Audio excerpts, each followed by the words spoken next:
actually a soft case, just to change things up now and then. So today we're going to be talking about the case of JaRay Wilson. JaRay Wilson was 16 years old when she went missing on October 15th of 2012 from a small town called Weatherford, Oklahoma. JaRay was a pretty stubborn teenager. She wanted a lot more freedom than her parents were willing to give her. And the week leading up to her disappearance, she had actually run away from home. She had been grounded by her parents. She's pretty mad about that, and she snuck out of the house and ran away. Now, her parents had been in constant contact with her over that week, every single day. They called each other a few times. They sent numerous texts every single day. And they were basically negotiating her return. Like, she wanted to come back without a curfew. They weren't going to let her come back without a curfew. They were like, you can't come back on your terms only. And there was like this constant back and forth. And on the night of October 14th at 5 p.m., JaRay sent her last text to them, and they'd never heard from her after that. Her mother sent her a text around 10 p.m. to wish her good night, which she didn't reply to. She called her a few times, but she didn't pick up. And she thought that was really strange because up until that point, they'd been in contact with her constantly. So they then, on October 15th, notified the sheriff's department to let them know that their daughter was missing. I do want to say, I in no way think the parents are to blame in this situation, because I know, she ran away, they were negotiating with her. A lot of people are going to think, oh, that's just bad parenting, but I don't think this is the first time that happened. JaRay, ever since she was 6 years old, thought she was grown up and wanted to do all grown up things. She wanted to be free. She wanted to have her own life, and that was always the case. Her mom said that she was a stay-at-home mom. She was always with her. As soon as she started going to school, her mom started volunteering there every day. She was like, I was always with JaRay constantly. She was just very stubborn, and I didn't find anywhere that she had ran away before, but given the way they talked about it, I think it wasn't the first time, and it was a very small town. Nothing remotely like this had ever happened there, and you saw that her face was on billboards. It was plastered in everyone's window. The whole community was involved in this because it just never happened there. And you will find along in the story that she had a lot of friends that she was in contact with and would stay with. So it's not like her parents ever thought something like this would happen. They were like, she wanted to come home, but we weren't going to just let her come home on her own terms, which I get. If you do that, you're pretty much done parenting. And her mom said, we were at the end of our patience. We had said, if she's not home by tomorrow, we're going to drive everywhere just to go pick her up and be like, it's done. Like, you're just going to come home now. But up until that point, they didn't have any reason to be concerned. Now, of course, the sheriff's department at first didn't really treat this as a serious disappearance, given the fact that they knew she had run away. They assumed that she was just cutting off contact for a little while and didn't really, want to let them know where she was. But they were just planning to drive around town. It was just a little runaway. They were going to pick her up and bring her home. But by nightfall, they had not been able to locate her. And at this point, the sheriff's office started taking it seriously. They issued an Amber Alert for JaRay. The problem was that she looked like a stereotypical teenager, and they got hundreds of sightings that came in, but none of them were her. There were always different teenagers that kind of looked like her from a distance. So So that ultimately didn't end up leading to anything. They tried to use her phone records to see if they could gather some more information about her day. They weren't able to see any of the texts that she had gotten because they didn't physically have her phone. But they did see that she got numerous calls and texts from different people on that day. So officers spoke to her friends to find out how many of them had seen her that day and if they could give a timeline. And so it started at 1:15 p.m. She had been dropped off at a gas station by one of her friends, and on surveillance footage they can see her. She is there for about an hour.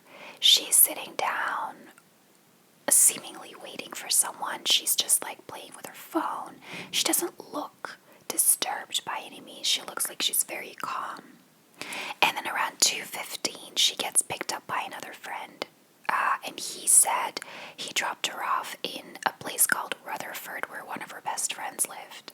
There again, she got picked up by two of her friends, Cody and Tucker, who dropped her off who drove around with her for a few hours. And then at 7 p.m. they dropped her off at the university apartment complex where she had asked them to drop her off because, again, someone she knew, one of her friends, lived there. She told them that she was going to be picked up by someone else, probably that friend who lived near the apartment complex, and taken somewhere else. Now, police checked her phone pings. It pinged for the last time around 7 p.m. near that apartment complex, which corroborated Corey and Tucker's story. And after that, all the pings stopped. So either her battery died or her phone got broken or damaged or someone switched it off. So months later, the investigation didn't really lead to anything. And it wasn't until a few months later that they found out that JaRay had a new boyfriend. Now, he quickly became a person of interest to police because he was 25 years old and he was significantly older than her parents thought. Her parents thought he was much younger. They didn't really know him. I don't think they'd ever met him, but they were under the impression that he was much younger than what he actually was. He also had a criminal record. So police tracked him down. He had in the meantime gone to jail for a drug charge. He said that he had nothing to do with JaRay's disappearance, that he didn't know where she was. Now, he seemed very unconcerned about her. And he told them that he thought she was hiding because she had confided in him that she was afraid of someone that she owed money to. Now, a text that she had sent to him a week before seemed to confirm that. And they tried to confirm that story with JaRay's friends, who said, yeah, she did tell us as well that she's afraid of a man called Gilberto Paz. She owed him some money. He was known as the local tough guy. He supposedly had some ties to a drug cartel. He was like a hardcore drug dealer, and he was like tough and aggressive and violent. And so police honed in on Gilberto. They were afraid that he had sold her into human trafficking because apparently at that time in the wider area of Oklahoma, there had been quite a few abductions for human trafficking. So when police found Gilberto, he was also in jail on a drug charge. Now, he admitted to knowing her, but he said that they had mutual friends and every now and then he would give her a ride on her request, but he had nothing to do with her disappearance. What they did find out is that he wasn't the big-time guy he pretended to be. He had no ties to a cartel. He was a street drug dealer. He just sold on the local streets. He wasn't as tough as he claimed to be. And he had no involvement with any human trafficking ring. They asked him to take a polygraph test, which he did, and he passed, and police ruled him out as a suspect. At this point, a year had passed since she went missing, and police were afraid that this case was going to go cold. So they decided to go back and question everyone that they had already questioned. Eventually, they went back to the two friends, Cody and Tucker, who picked her up that day and drove her around for a couple of hours. The police thought that the two friends weren't being completely truthful about what happened that night, so they decided to bring them in front of a grand jury to put them under oath in the hope that they would tell the whole story. They both, however, told the exact same story, that they picked her up, drove her around for a few hours, and then dropped her off at the university apartment complex at 7 p.m. So police asked both of them to take polygraph tests. Cody's was scheduled in the morning and Tucker's was scheduled in the afternoon. However, right before Cody was due to take his, he changed his story. So he said that he knew what happened to JaRay. He said that the series of events started in that afternoon when Tucker received a text from JaRay where she asked if they could pick her up. And Tucker then said to Cody, JaRay needs a ride, we could kill her. Now, Cody thought he was joking. There he really had no reason to kill JaRay.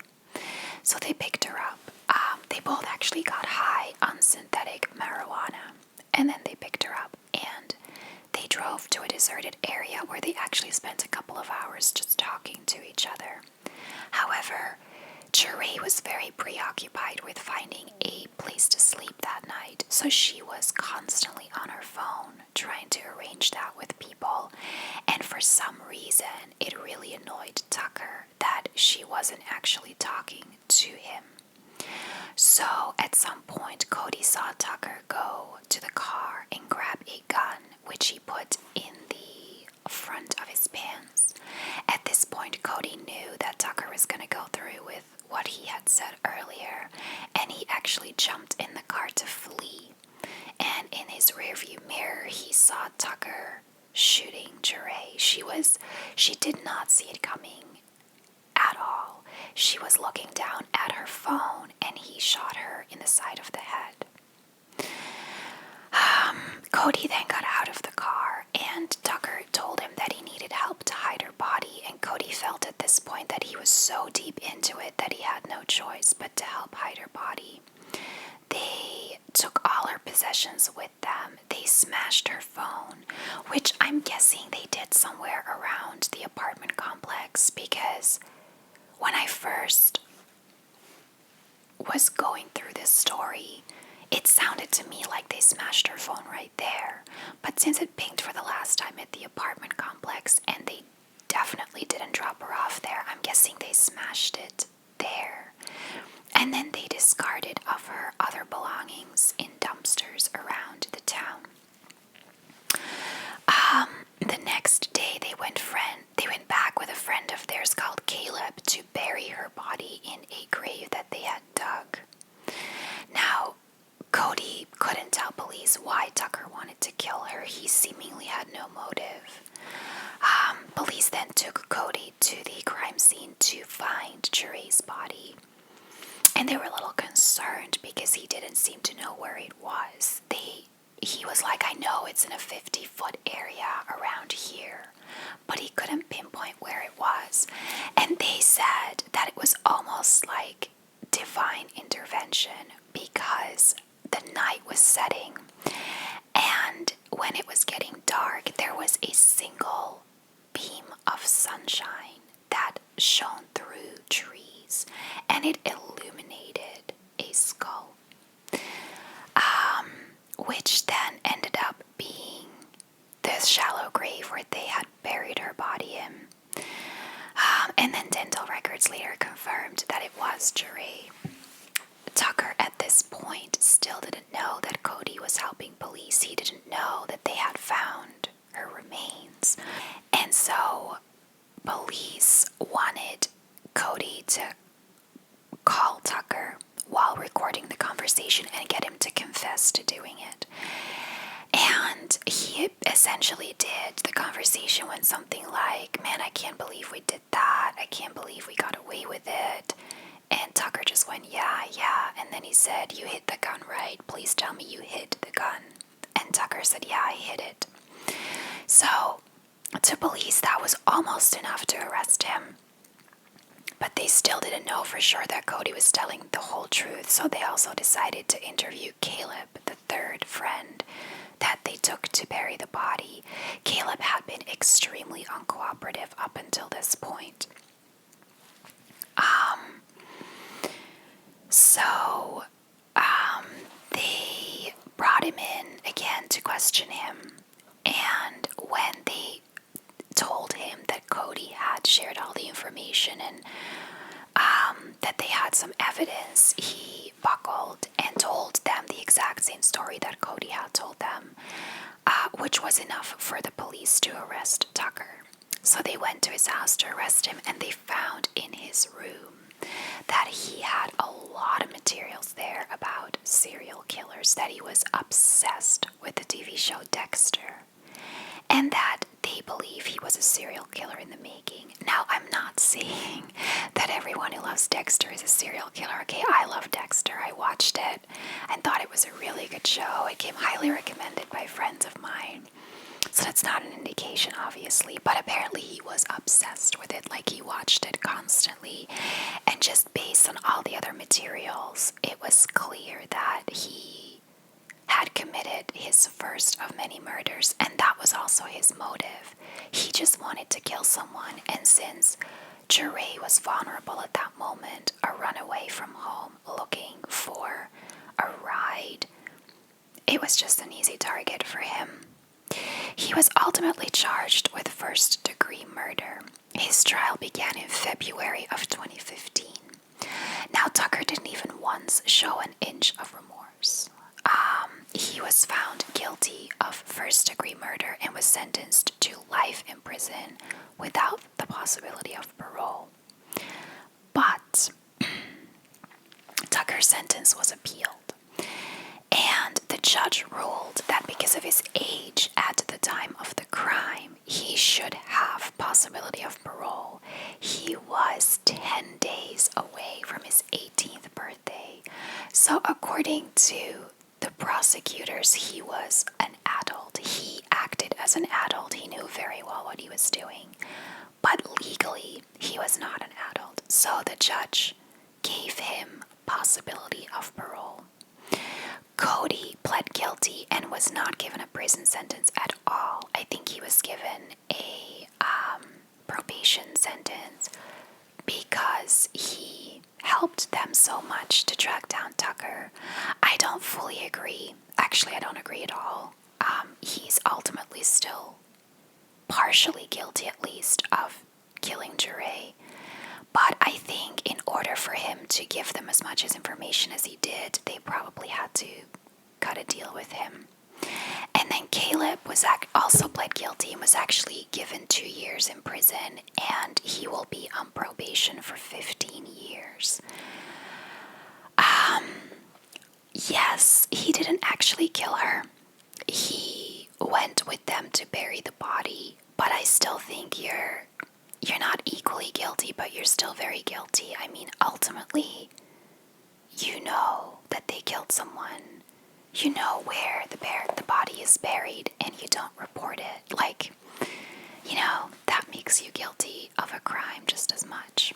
But he was given a bigger sentence than Cody. And that is all there is in this case.